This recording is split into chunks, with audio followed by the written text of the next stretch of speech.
บูชาแด่องค์พระศาสดาสัมมาสัมพุทธเจ้ามีความงามเงียบไม่เปรียบเทียบเขาเทียบเราใครมองไม่งามช่างเขาแต่เจ้าก็คือดอกบัวด้วยความสัตย์ซื่อยึดถือความดีเป็นหลักใครรักไม่รักก็ไม่จมปลักมองมัวเมื่อโผล่พ้นน้ำก็เห็นความงามในตัวไม่ยึดติดในตมชั่วขอเป็นดอกบัวดอกดีใครไม่มองว่าบัวงามเด่นแต่บัวก็เป็นดอกบัวทุกวันอย่างนี้ไม่อยากเด่นดังแต่มุ่งหวังในทางเด่นดีเกิดมาเพื่อสร้างบารมีถวายชีพนี้บูชาดอกบัวดอกน้อยเฝ้าคอยคนที่ใจบุญมาโอบเอื้อเกื้อกูลรู้ค่าของบุญเก็บบัวขึ้นมาเพื่อสร้างความดีและเสริมบารมีดังว่าใช้ดอกบัวนี้บูชาพระสัมมาสัมพุทธองค์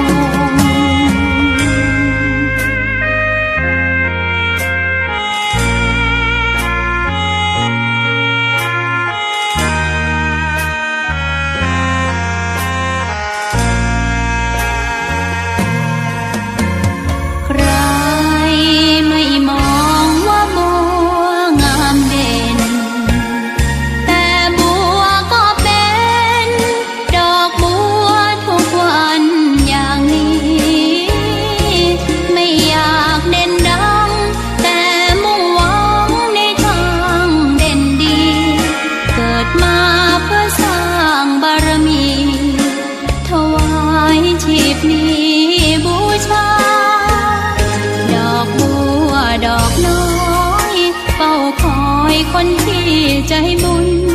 มาโอบเอื้อเกื้อกูลรู้ค่าของบุญเก็บบัวขึ้นมา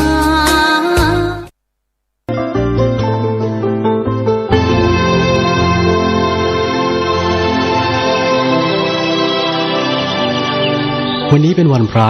ขอเรียนเชิญพุทธศาสนิกชนทุกท่านมากลั่นจิตให้ใสกลั่นใจให้เป็นบุญด้วยการให้ทานรักษาศีลและเจริญจิตภาวนาน้อมจิตให้เข้าถึงพระรัตนตรัย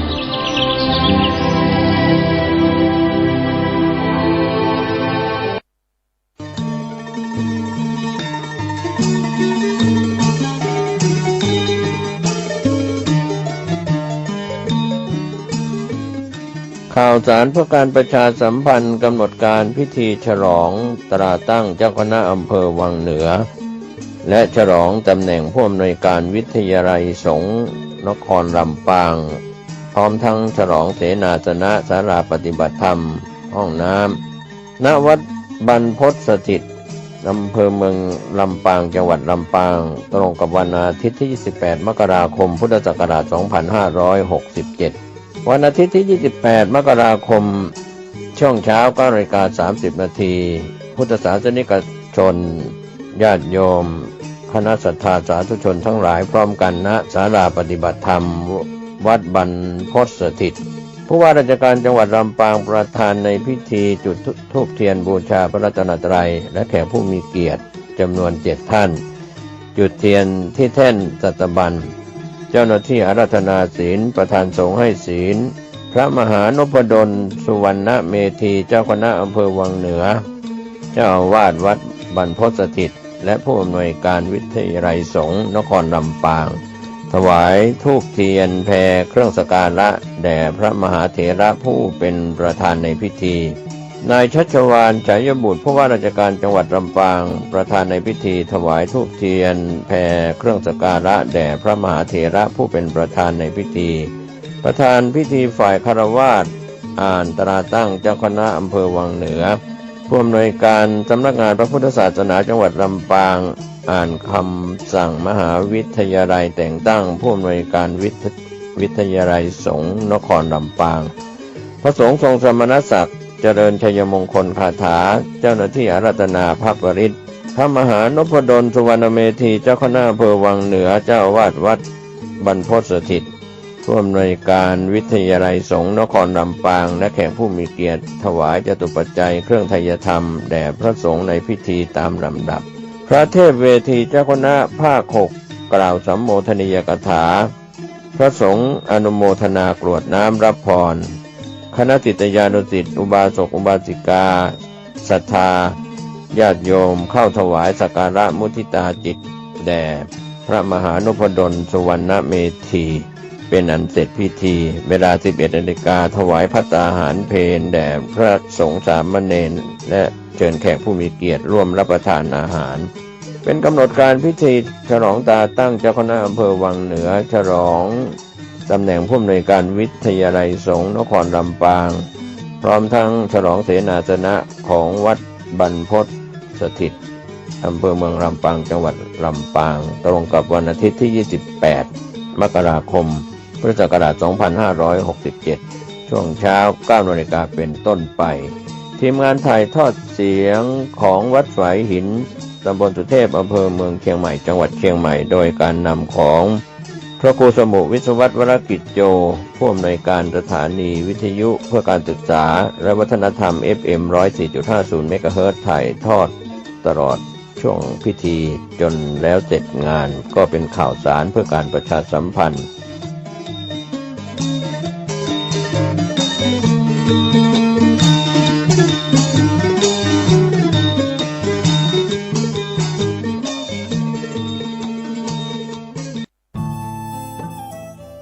ท่านกำลังติดตามรับฟังสถานีวิทยุกระจายเสียงพระพุทธศาสนาแห่งชาติและสังคมคลื่นเพื่อการศึกษาพระพุทธศาสนาและวัฒนธรรมระบบ FM 104.5 เมกะเฮิรตซ์รายการต่อไปเป็นรายการคดีโลกคดีธรรมเป็นศาสนาสำหรับชาติเราศาสนาในสมัยนี้เป็นของที่แยกจากชาติไม่ได้เป็นความจำเป็นที่เราทั้งหลายผู้เป็นไทยจะต้องมั่นคงอยู่ในศาสนาพระพุทธซึ่งเป็นศาสนาสำหรับชาติเราพระพุทธศาสนาก็ดีหรือศาสนาใดก็ดีที่ตั้งมั่นอยู่ได้ก็ด้วยความมั่นคงของผู้เลื่อมใสตั้งใจที่จะรักษาและข้าพเจ้าพูดทั้งนี้ก็เพื่อชักชวนท่านทั้งหลายอย่างเป็นเพื่อนไทยและเพื่อนพุทธศาสนิกชนด้วยกันทั้งนั้นเพื่อความมั่นคงแห่งพระพุทธศาสนาข้าพเจ้ารู้สึกว่าได้ทำหน้าที่สมควรแก่อุปถัมภ์พระพุทธศาสนาเราจะตั้งใจรักษาศาสนาของเราด้วยชีวิตและถ้าท่านตั้งใจจะช่วยข้าพเจ้าในกิจอันใหญ่นี้แล้วก็จะเป็นที่พอใจข้าพเจ้าเป็นอันมากเพราะฉะนั้นเป็นหน้าที่ของเราทั้งหลายที่จะช่วยกันบำรุงรักษาพระพุทธศาสนาอย่าให้เสื่อมสูญไปการที่จะบำรุงพระพุทธศาสนาเราต้องรู้สึกก่อนว่าหลักของพระพุทธศาสนาคืออะไรเราจะถือว่าเราเป็นไทยด้วยกันหมดเราจะต้องรักษาความเป็นไทยของเราให้ยั่งยืนเราจะต้องรักษาพระพุทธศาสนา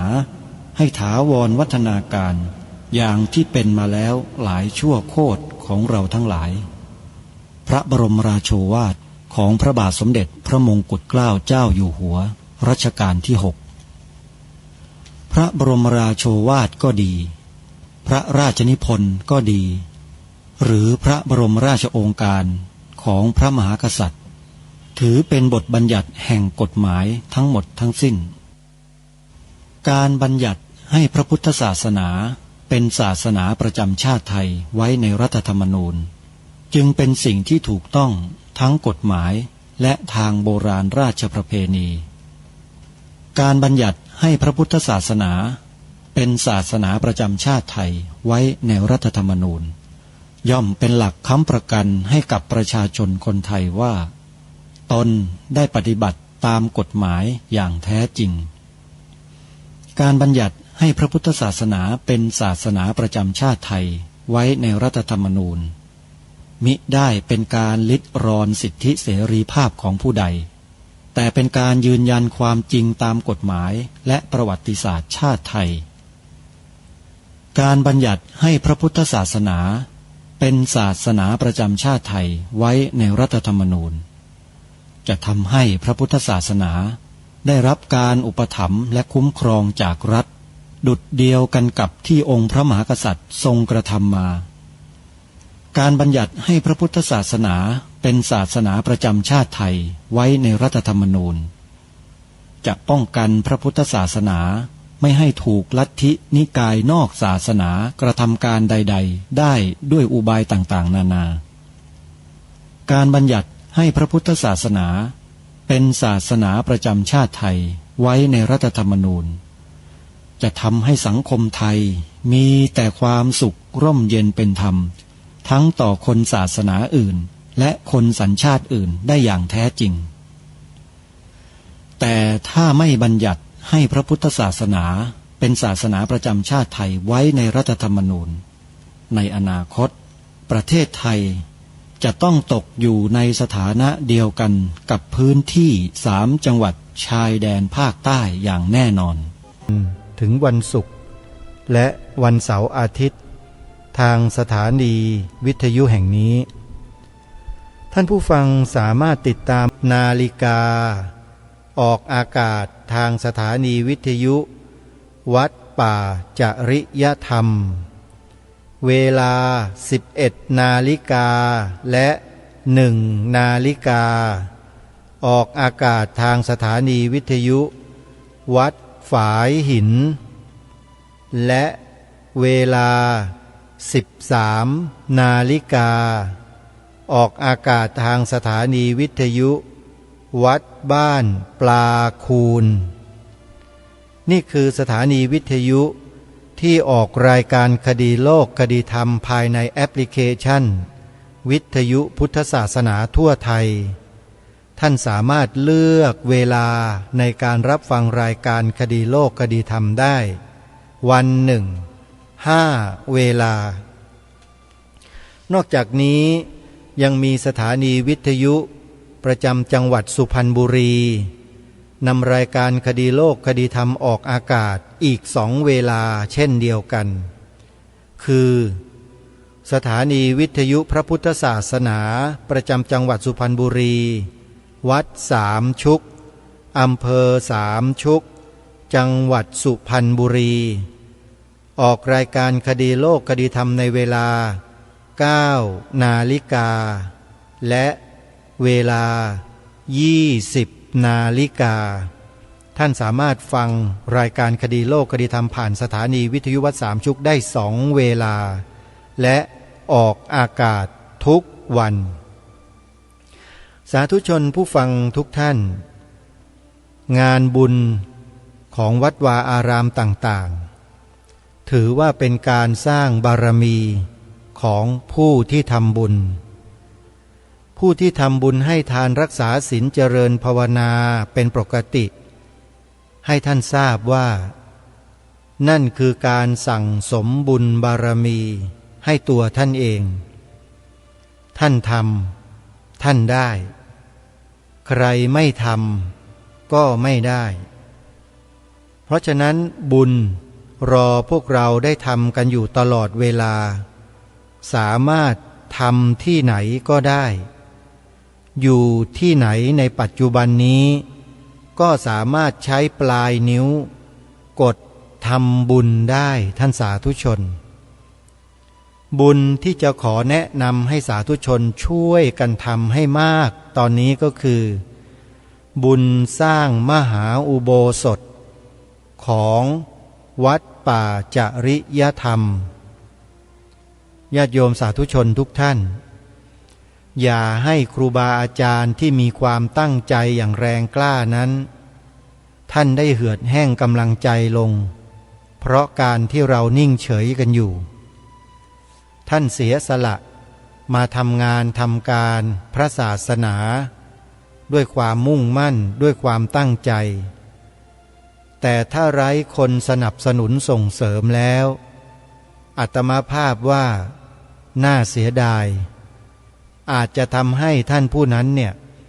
เบี่ยงเบนชีวิตของตนเองเพราะเนื่องจากว่าอุปสรรคปัญหามันขวางกั้นหนักรุนแรงมากจนไม่สามารถดำเนินกิจการได้เนี่ยหลายๆรูปนี่ลาเลยนะโยมท่านลาคำว่าลาในที่นี้มันมีหลายอย่างหนึ่งลาออกจากตำแหน่งสองลาออกจากสมณเพศสามลาออกจากพื้นที่ที่เห็นที่ทราบกันก็มีอยู่3ประการนี้แหละถ้าไม่มีการสนับสนุนส่งเสริมท่านเนี่ยท่านลาออกแน่นอนโยมแล้วเราต้องการจะให้ท่านพระครูจริยสารธรรมเจ้าคณะอำเภอเนี่ยอำเภอนาด้วงเนี่ยนะโยมลาออกเช่นนั้นหรือถ้าเราไม่ต้องการให้ครูบาอาจารย์ที่ท่านมุ่งมั่นตั้งใจอย่างนี้ลาออกโยมก็ต้องช่วยกันบริจาคสร้างมหาอุโบสถกันให้แล้วเสร็จช่วยกันให้เต็มที่ตามกำลังความสามารถของเราโยมอาตมาภาพไม่ได้หมายความว่าทุ่มเทซะจนหมดตัวไม่ใช่นะนี่คือสิ่งที่ทางรายการปรารถนาที่จะให้พวกเราท่านทั้งหลายนั้นได้ช่วยกันนะช่วยกันจัดช่วยกันทำนะเกี่ยวกับบุญกุศลต่างๆเหล่านี้ครูบาอาจารย์ทั้งหลายเหล่านี้ท่านมีความมุ่งมั่นตั้งใจที่บวชมาแล้วก็ปรารถนาจะทำงานสืบสารพระพุทธศาสนากันต่อเนื่องต่อไปแต่ถ้าญาติโยมนิ่งๆเฉยๆไม่ช่วยไม่สนับสนุนท่านเนี่ยทุกท่านทุกรูปไม่ใช่เฉพาะพระครูจริยสารธรรมนะโยมทุกรูปเลยนะที่ท่านทำงานเผยแผ่พระพุทธศาสนาด้วยการจัดตั้งสถานีวิทยุต่างๆอยู่ทั่วประเทศเนี่ย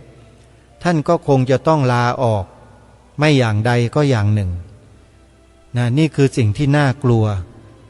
ยิ่งเราหาบุคคลมาบวชเป็นพระก็ยากแล้ว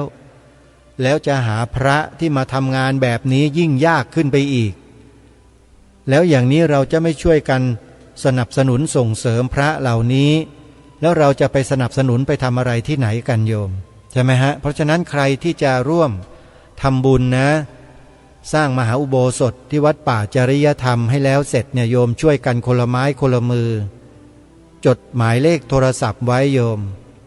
วัดป่าจริยธรรมอำเภอนาด้วงจังหวัดเลยหมายเลขโทรศัพท์083-327-5700นะเบอร์นี้โทรตรงกับเจ้าวาดท่านพระครูจริยสารธรรมโดยตรงเลยนะโยมนะหรือท่านจะไปดูข้อมูลดูรายละเอียดเกี่ยวกับกิจกรรมของวัดป่าจริยธรรมก็สามารถเข้าไปติดตามชมทาง Facebook ทาง YouTube ทาง TikTok ทางอะไรก็แล้วแต่ที่เป็นสื่อโซเชียลเน็ตเวิร์กในปัจจุบันนั้นทางวัดป่าจริยธรรมก็ได้ตั้งไว้ทำไว้เปิดไว้ในชื่อวัดป่าจริยธรรมจะพิมพ์เข้าไปใน Google พิมพ์เข้าไปใน YouTube พิมพ์เข้าไปใน Instagram พิมพ์เข้าไปใน LINE เดี๋ยวโยมก็พบข้อมูลนะโยมนะแล้วก็ดูว่าเราจะช่วยให้ท่านได้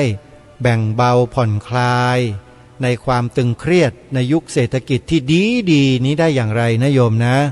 เอาช่วยกันที่วัดหนองกายอำเภอแม่แตงจังหวัดเชียงใหม่ก็เช่นเดียวกันญาติโยมเราจะหาพระเจ้าอาวาสแบบนี้สักรูปหนึ่งก็ยากเย็นแสนเข็ญพระที่ท่านทำงานทุ่มเทเสียสละให้กับงานพระศาสนาแบบนี้นะญาติโยมต้องช่วยท่าน ทีนี้วัดหนองกายมีกิจกรรมอะไรล่ะที่จะให้โยมช่วยก็มีงานสร้างอุโบสถทรงเจดีย์พุทธคยาซึ่งกำลังก่อสร้างอยู่ยังไม่แล้วเสร็จก็จะขอให้พวกเราได้ร่วมด้วยช่วยวัดหนองกายด้วยกันครูบาอาจารย์ท่านไม่ได้ทำงานอยู่ด้านเดียวนะสร้างโบสถ์ซื้อที่ดินเป็นของสงฆ์จัดงานปริวาสกรรมตลอดทั้งปีทั้งชาตินะแล้วเราก็ร่วมงานบุญกุศลในส่วนอื่นๆช่วยเหลือสังคมมากมายหลายประการเลยโยมวัดหนองกายเนี่ยโยมแล้วถ้าญาติโยมไม่สนับสนุนพระแบบนี้โยมจะเสียโอกาสไหมล่ะเชิญนะโยมนะท่านพระอาจารย์ประหลัดประเสริฐโชติธรรมโมเจ้าอาวาสวัดหนองกายปัจจุบันนี้ท่านได้รับพระราชทานสมณศักดิ์เป็นพระครูสัญญาบัตรหรือยังอาตมาภาพก็ไม่ทราบนะถ้าใครทราบก็ช่วยแจ้งช่วยบอกด้วยโยมจะได้ขานนามของท่านให้ถูกต้องแต่ที่รู้จักกันเนี่ยคุ้นเคยก็คือพระอาจารย์ประหลัดประเสริฐโชติธรรมโมเจ้าวาดวัดหนองกายนะเป็นสาธมิกกันเราเข้าใจกันในการทำงานนะโยมนะถึงแม้ว่าจะอยู่คนละภูมิภาคก็แล้วแต่เรามีคลื่นความถี่เดียวกันพูดกันภาษาฟรีควินซีเลยนะโยมนะคลื่นวิทยุนี่แหละเรามีคลื่นความถี่เดียวกันจึงมีความเข้าใจในการทำงานร่วมกันเพราะฉะนั้นใครที่จะร่วมทำบุญสร้างอุโบสถทรงเจดีย์พุทธคยาวัดหนองกายโยมจดเบอร์โทรศัพท์ไว้นะหรือจะเข้าไปชมในเว็บไซต์ก็ได้นะเว็บไซต์ YouTube Facebook วัดหนองกายจะมีเบอร์โทรศัพท์มีรายละเอียดมีเบอร์บัญชีอยู่นั่นทั้งหมดเลยโยมก็เสิร์ชหาได้นะพิมพ์ชื่อว่าวัดหนองกายนี่เดี๋ยวนี้การสื่อสารเนี่ยสะดวกง่ายหาข้อมูลก็ไม่ยากนะอยู่ที่ว่าเรานั่นแหละว่าเราจะเต็มใจเต็มที่ไหมกับการที่จะช่วยเหลือสนับสนุนครูบาอาจารย์ของเรานะโยมนะสำหรับหมายเลขโทรศัพท์ของวัดหนองกายก็คือ081-765-6469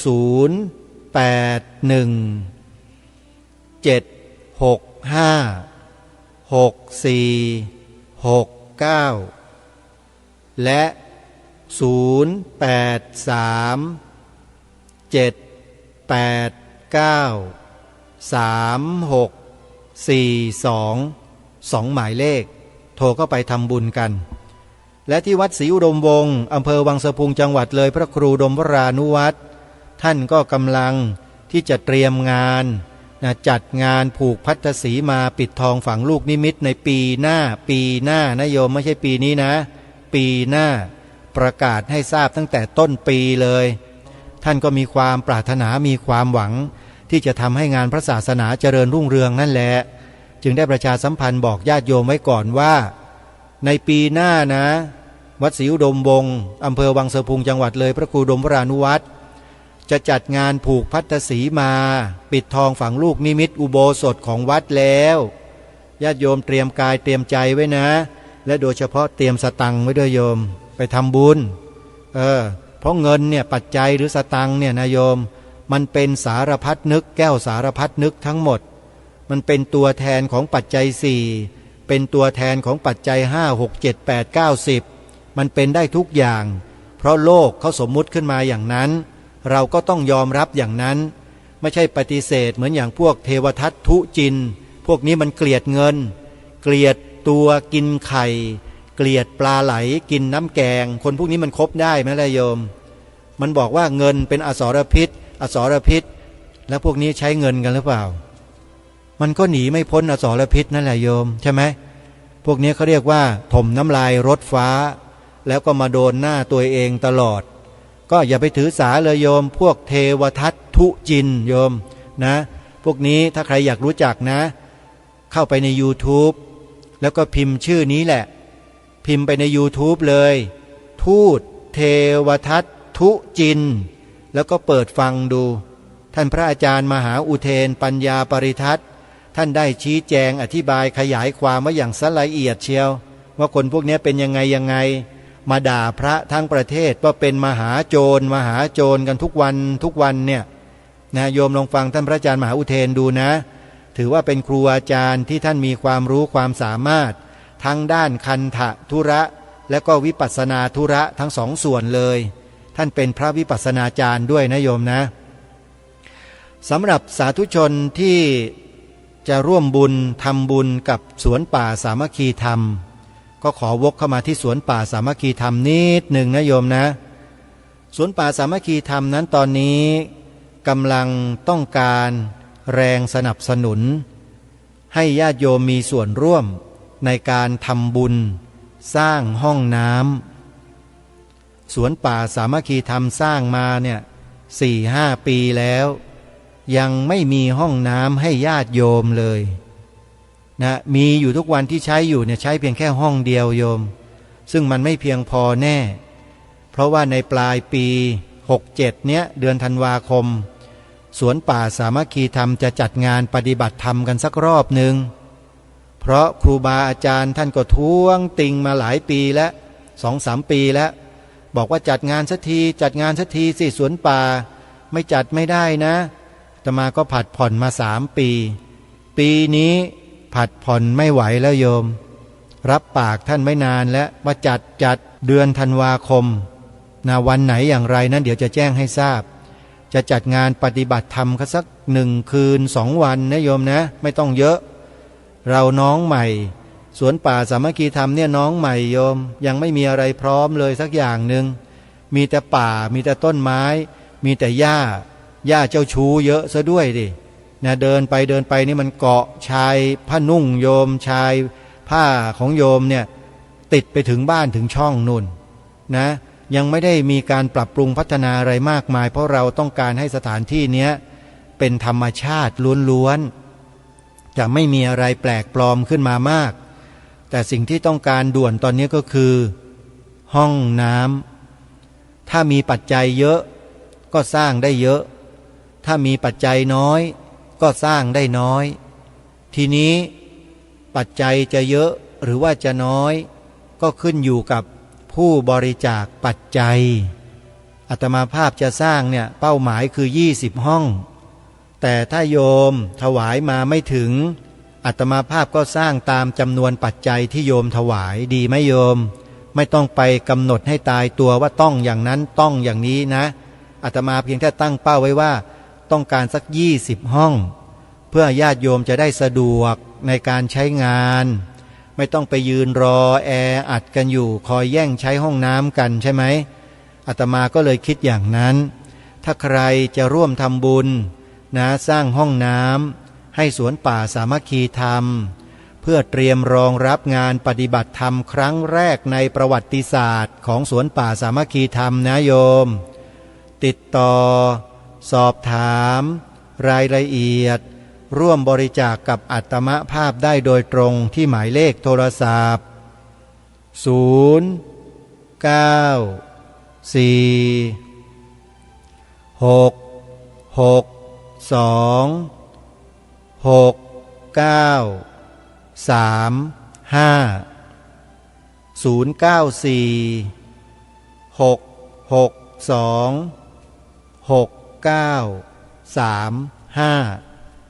หรือท่านใดจะทำบุญตามกำลังศรัทธาโยมจะบริจาคผ่านบัญชีธนาคารก็ได้โดยท่านสามารถโอนเงินเข้ามาร่วมทำบุญสร้างห้องน้ำกับสวนป่าสามัคคีธรรมที่บัญชีธนาคารไทยพาณิชย์ธนาคารไทยพาณิชย์สาขาบางลำพูเลขบัญชี114214987ธนาคารไทยพาณิชย์สาขาบางลำพูเลขบัญชี114214987ชื่อบัญชีพระปลัดนรงฤทธิ์อาตมาภาพเป็นผู้ดูแลเป็นผู้ดำเนินการจัดสร้างสวนป่าสามัคคีธรรมโดยมีญาติโยมหลายท่านสนับสนุนให้เกิดมีขึ้น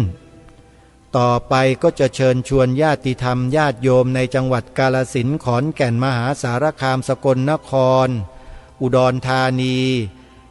จังหวัดเลยจังหวัดหนองบัวลำพูแล้วก็จังหวัดใกล้เคียงเนี่ยมาร่วมปฏิบัติธรรมครั้งแรกร่วมกันที่สวนป่าสามัคคีธรรมนะจะจัดในปลายปี 2567 ก็คือเดือนธันวาคมพระพุทธศักราช 2567 นะโยมนะคอยฟังข่าวจากรายการคดีโลกคดีธรรมก็แล้วกันนะเดี๋ยวอาตมาภาพก็จะได้แจ้งประชาสัมพันธ์ให้ทราบแต่ในช่วงนี้ช่วยอาตมาภาพสร้างห้องน้ำก่อนนะโยมนะราคาห้องน้ำที่ได้คำนวณกันไว้ว่าเราจะสร้างในงบประมาณห้องละ 20,000 บาทใครจะรับเป็นเจ้าภาพเป็นห้องก็ได้โยมจะได้สร้างได้ครบ20ห้อง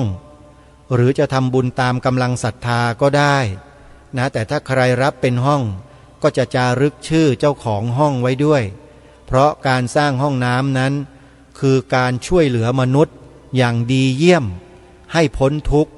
ในปัจจุบันโยมว่าจริงไหมเวลาโยมทุกข์มากๆเนี่ยมันอยากจะเอาของเสียออกแล้วห้องน้ำมันไม่มีเนี่ยโยมมันทรมานไหมจ๊ะพูดจ๊ะเป็นเหมือนกันนะอาตมาเนี่ยมันทรมานไหมโยมทรมานเพราะฉะนั้นการเป็นเจ้าภาพสร้างห้องน้ำเนี่ยโยมไม่ต้องไปยืนทรมานนะเราจะได้อานิสงส์เวลาเดินไปเข้าห้องน้ำที่ไหนห้องน้ำก็จะเปิดโล่งหมดเลย8ห้อง10ห้องเข้าสบายแต่ถ้าใครไม่เคยทำบุญด้านนี้เลยนะลองดูสิพิจารณาดูนะว่ามันจะเป็นจริงหรือเปล่าเวลาจะไปห้องน้ำทีห้องน้ำเต็มเลยคนเข้าเต็มหมดแล้วก็มีคนยืนรออีกเป็น100คน10คน20คนเราต้องต่อคิวเขาอย่างนั้นน่ะนั่นแหละเขาเรียกว่าไม่เคยทำบุญสร้างห้องน้ำนะเพราะฉะนั้นโอกาสมาถึงแล้วนะในเดือนเมษายนนี้แหละจะลงมือแล้วนะเดือนเมษายนจะลงมือสร้างให้ครบเลยถ้าได้ปัจจัยมาพอเนี่ย20ห้องโยมเตรียมสถานที่ไว้แล้วเดี๋ยวจะค่อยๆปรับสถานที่ไปเรื่อยๆใช้รถไถรถดันขนดินขุดดินมาแล้วก็มาถมมาทับให้ดีแล้วก็เริ่มดำเนินการลงรากฐานก่ออิฐถือปูนใส่เหล็กอะไรก็แล้วแต่ช่างเขาจะทำเถอะงานนี้นะใครจะร่วมบุญก็อีกครั้งหนึ่งนะโยมโทรศัพท์มาที่อาตมาได้เลย0 9 4 6 6 2 6 9 3 5สร้างแล้วอาตมาก็ไม่ค่อยได้ใช้หรอกญาติโยมนั่นแหละมาก็จะได้ใช้กันจริงไม่จริงโยมอันนี้เรื่องจริงนะอาตมาก็ใช้ได้ครั้ง2ครั้งเท่านั้นแหละเพราะห้องน้ำส่วนตัวในกุฏิก็มีอยู่นะฮะแต่จะไว้ต้อนรับไว้คอยให้ญาติโยมได้มาใช้บริการกันนั่นเองใครจะร่วมบุญร่วมทำบุญสร้างห้องน้ำก็ติดต่อเข้ามาได้วันนี้รายการคดีโลกคดีธรรมไม่ได้เตรียมอะไรมาเป็นพิเศษแต่ก็ยังคงนำเสนอเนื้อหาสาระที่สืบเนื่องจากครั้งที่ผ่านๆมาก็คือเน้นการมีจิตสำนึกต่อความเป็นชาติไทยของเราซึ่งรายการคดีโลกคดีธรรมได้ตอกย้ำในเรื่องนี้มาตลอดการทำงานด้านสื่อวิทยุกระจายเสียงตั้งแต่ปีพระพุทธศักราช 2546 เป็นต้นมาจนถึงปัจจุบันนี้ก็นับได้แล้ว20 ปีเต็มๆโยมพูดเรื่องพวกนี้เรื่องของความมั่นคงของชาติเรื่องของพระพุทธศาสนาเรื่องของสถาบันพระมหากษัตริย์อันเป็น3เสาหลักของประเทศค้ำชูความเป็นประเทศไทยความเป็นไทยมาได้ตลอดตั้งแต่อดีตจนถึงปัจจุบันแล้วก็ยังคงค้ำชูความเป็นไทยนี้ต่อไปแต่ทั้งนี้ทั้งนั้นขึ้นอยู่กับพี่น้องประชาชนคนไทยของเรานี่แหละว่าจะร่วมด้วยช่วยกันค้ำชูหรือจะร่วมกันทำลายเราเลือกได้เลือกแล้วเราก็จะได้รับสิ่งที่เราเลือกเหตุเป็นเช่นไรผลมันก็ต้องเป็นไปตามเหตุเช่นนั้นถ้าเราไม่ต้องการให้ประเทศชาติพระพุทธศาสนาสถาบันพระมหากษัตริย์ของเราอ่อนแอลง เราก็ต้องร่วมด้วยช่วยกัน สร้างจิตสำนึกในความเป็นชาติศาสนาพระมหากษัตริย์ของเราร่วมกันต่อไปอย่าย่อหย่อนอย่าขี้เกียจนะอย่าท้อแท้อย่าท้อถอยเจออุปสรรคอะไรแล้วต้องวิ่งเข้าใส่อย่างเดียวโยมอย่าท้ออย่าถอยแต่ขอให้มุ่งมั่นไปสู่เป้าหมายให้ได้คนเราชีวิตนั้นต้องมีเป้าหมายต้องมีความหวังอยู่ตลอดถ้าไม่มีเป้าหมายไม่มีความหวังแล้วชีวิตนี้มันก็ไม่ต่างอะไรกับสัตว์สี่เท้าเลยสัตว์สี่เท้ามันไม่ได้มีความหวังมีเป้าหมายชีวิตอะไรนะมันอยู่กินไปให้อิ่มไปวันๆหนึ่งเท่านั้นเองแล้วมันก็นอนโยมไปดูสัตว์เดรัจฉานทั้งหลายทั้งปวงดูสิมันไปสร้างสรรค์ประโยชน์อะไรให้เกิดขึ้นแก่โลกบ้างล่ะมันก็อยู่ประดับประดากับธรรมชาติไปวันๆหนึ่งเท่านั้นแหละมีสัญชาตญาณเหมือนกันคือกินนอนกลัวภัยแล้วก็สืบพันธุ์มันมีแค่นี้มนุษย์เราก็คือสิ่งมีชีวิตที่คล้ายคลึงกับสัตว์มีสัญชาตญาณเดียวกันกับสัตว์แต่มนุษย์นั้นสูงกว่าสัตว์ตรงที่มนุษย์เรามีสติปัญญาสามารถที่จะคิดวิเคราะห์และพัฒนาอะไรต่อมิอะไรในโลกใบนี้ให้มันมีสภาพที่ทันสมัยที่มันใช้งานได้ประโยชน์ได้มากมายมหาศาลอย่างที่เราทราบกันดีอยู่แล้วเนี่ยนี่คือความเป็นมนุษย์มันเหนือกว่าสัตว์เดรัจฉานเพราะฉะนั้นเมื่อพูดถึงความเป็นชาติความดำรงไว้ซึ่งชาติแล้วเนี่ยเราเองเป็นมนุษย์จะต้องมีความรู้ความเข้าใจต้องมีสติปัญญามีความรู้ถึงเรื่องราวเหล่านี้ให้เหมาะสมกับสถานะของความที่เราเป็นคนไทยคนประเทศอื่นเขาก็มีอย่างนี้กันทั้งนั้นเขาช่วยกันปกป้องรักษาความเป็นมาตุภูมิของชาติบ้านเมืองเขาไว้อย่างมากหลายๆประเทศไม่ต้องยกตัวอย่างเกือบทุกประเทศทั่วโลกเนี่ยเขาต่างก็รักมาตุภูมิของเขากันทั้งสิ้นแต่คนไทยเราทุกวันนี้เนี่ยลองพิจารณาตัวกันเองดูนะพวกเราที่ฟังรายการอยู่นี่แหละพอมีใครมาปลุกเร้าให้สร้างจิตสำนึกให้รักชาติศาสนาพระมหากษัตริย์แล้วเรามีความรู้สึกต่อสิ่งนี้อย่างไรนั่นแหละคือคำตอบไม่ต้องให้คนอื่นมาตอบว่าเราเป็นอย่างไรเราย่อมรู้ตัวเราเองว่าเป็นอย่างไรใช่ไหมเพราะฉะนั้นการที่เราเป็นคนไทยนั้นจะละเลยหน้าที่ไม่เอาใจใส่ดูแลความเป็นไทยความเป็นชาติของตัวเองเนี่ยถามว่ามันเหมาะสมกับฐานะที่เกิดมาเป็นคนไทยอาศัยอยู่บนผืนแผ่นดินไทยนี้ไหมเปล่าเลยใช่ไหมฮะมันกลายเป็นอีกประเภทหนึ่งคือเขาพายเรือกันอยู่ไอ้ตัวเองไม่พายแล้วนั่งเฉยๆไม่เท่าไหร่แต่ดันเอาตีนไปราน้ำนี่ภาษิตโบราณนะย้ำหลายครั้งแล้วนะโยมไม่ใช่คำหยาบนะเอาตีนไปราน้ำเนี่ยถามว่าคนประเภทนี้มันใช้ได้ไหมโยมมันมีอยู่นะในสังคมเราเนี่ยยกตัวอย่างวันนี้ที่ได้เตรียมมาเนี่ยมีคนหนึ่งอ้างตัวว่าเป็นนักผู้เชี่ยวชาญประวัติศาสตร์ชาติไทยแล้วก็เที่ยวไปออกคลิปทุกวี่ทุกวันตะบันออกมันทุกวันเลยบิดเบือนประวัติศาสตร์ชาติไทยบิดเบือนความเป็นไทยของเราอย่างต่อเนื่องก็เลยมีผู้รับผิดชอบผู้หวงแหนผู้รักษาชาติบ้านเมืองท่านหนึ่งท่านก็ได้ทำเว็บไซต์สุรศรี .com ขึ้นมาแล้วก็ศึกษาเรียนรู้ดูพฤติกรรมคำพูดของบุคคลคนนี้มาโดยตลอดแล้วท่านก็นำมาถ่ายทอดนำมาเขียนวิเคราะห์วิจารณ์เอาไว้ในเว็บไซต์สุรศรี .com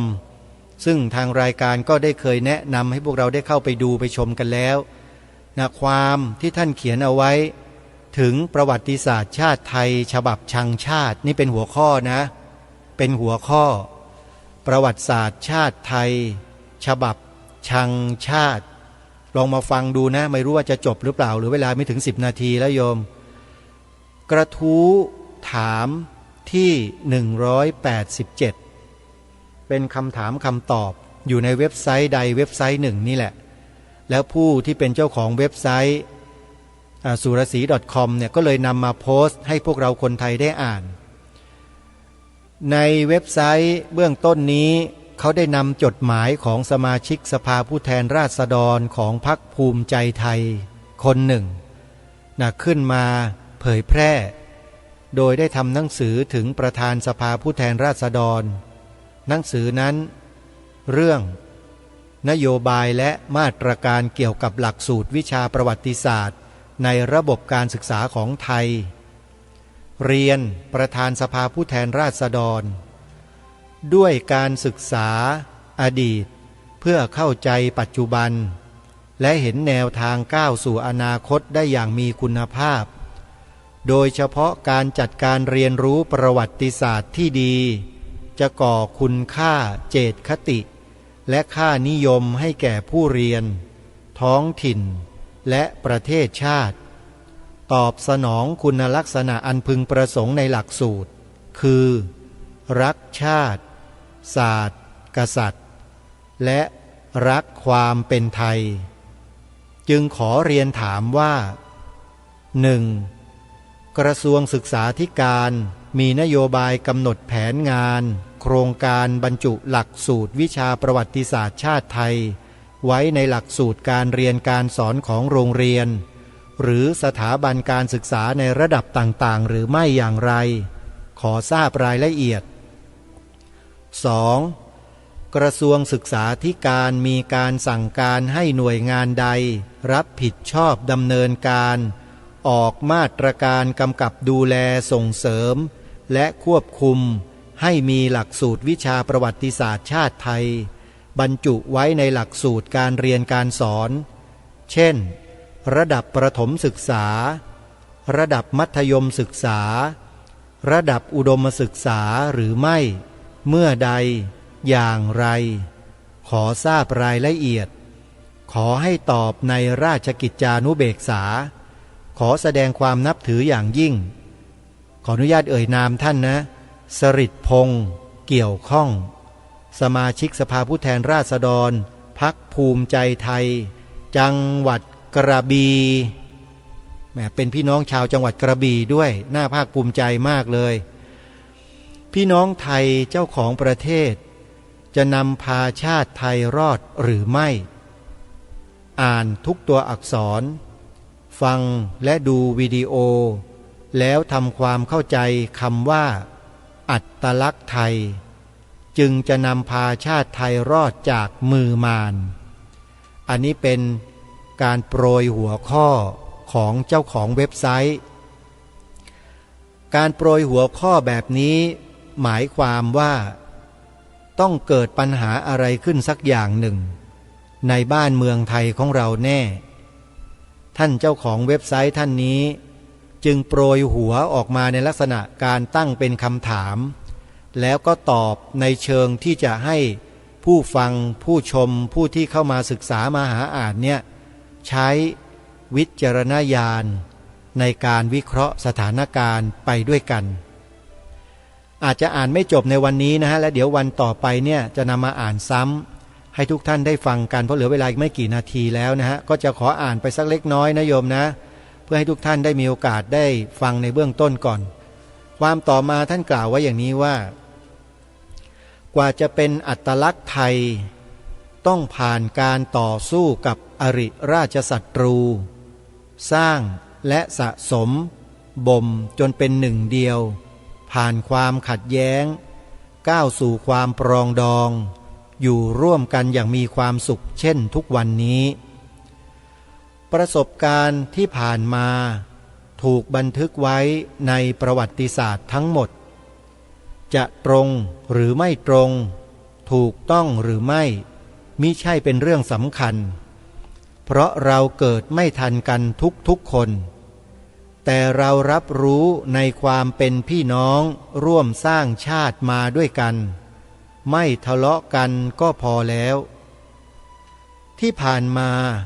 เรากำลังจะสูญเสียอัตลักษณ์เพราะเราขาดความระมัดระวังอยากได้สิ่งใหม่ แต่ทำลายสิ่งเก่าโดยรู้ไม่เท่าทันเราจะจัดตั้งองค์กรเพื่อทำอะไรก็ตามเราไม่สามารถทำงานเพียงคนเดียวและดูแลได้ทั่วถึงเราจะต้องจัดหาว่าจ้างคนมาช่วยบริหารดูแลถ้าเราไม่มีความรู้เท่าเทียมและเท่าทันผู้บริหารเหล่านั้นเมื่อผู้บริหารหรือลูกจ้างเหล่านั้นรู้ลู่ทางดีกว่านายจ้างมันก็โกงและปั้นเรื่องหลอกเราแล้วก็ยึดองค์กรของเราไปเป็นของมันประชาธิปไตยก็เช่นกันเป็นระบอบการปกครองที่เหมาะกับสังคมที่ประชาชนรู้เท่าทันลูกจ้างที่เราเรียกว่านักการเมืองที่ผ่านมาเราเกือบสูญเสียอัตลักษณ์ที่คงความเป็นเผ่าพันธุ์ไทยของเราไว้เกือบเสียรู้นักการเมืองที่สมคบคิดกับต่างชาติ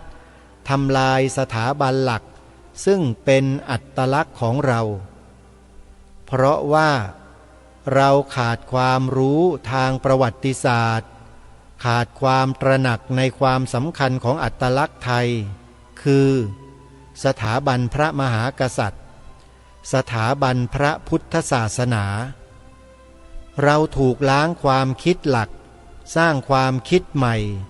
ล้มล้างสถาบันที่สำคัญของชาติไปด้วยคำเพียงคำเดียวก็คือประชาธิปไตย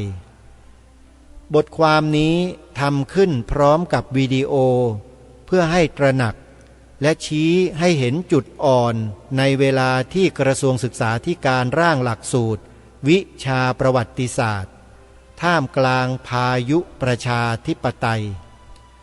เราจะรู้เท่าทันนักการเมืองหรือไม่เราก็ต้องรู้อดีตที่กระทรวงศึกษาธิการเคยคิดไกลที่จะกระเฮี้ยนกระหือรือที่จะเป็นนักบริหารความมั่นคงมาก่อนถึงกับได้ลงมือทำลายอัตลักษณ์ประเทศไทยแต่เราโชคดีที่พื้นฐานอัตลักษณ์ของเราแน่นหนาแข็งแรงเพียงพอที่จะสู้กับประชาธิปไตยฉบับชังชาติจึงอยู่ต่อมาให้ได้อ่านดูฟังสัจธรรมประกอบวิดีโอนี่เป็นบทความในเบื้องต้นที่มีปรากฏอยู่ในเว็บไซต์ที่ชื่อว่าสุรศรี .com ใครสนใจเข้าไปหาอ่านได้นะโยม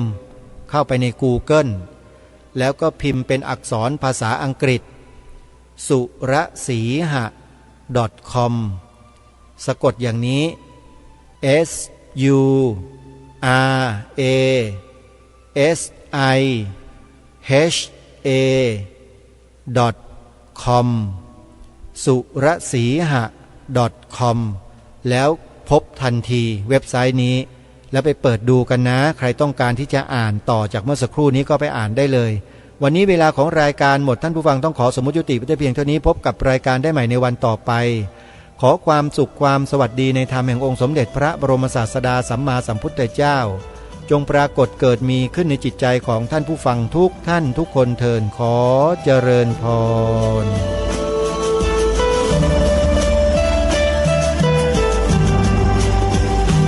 กล้าคิดก็ต้องกล้าท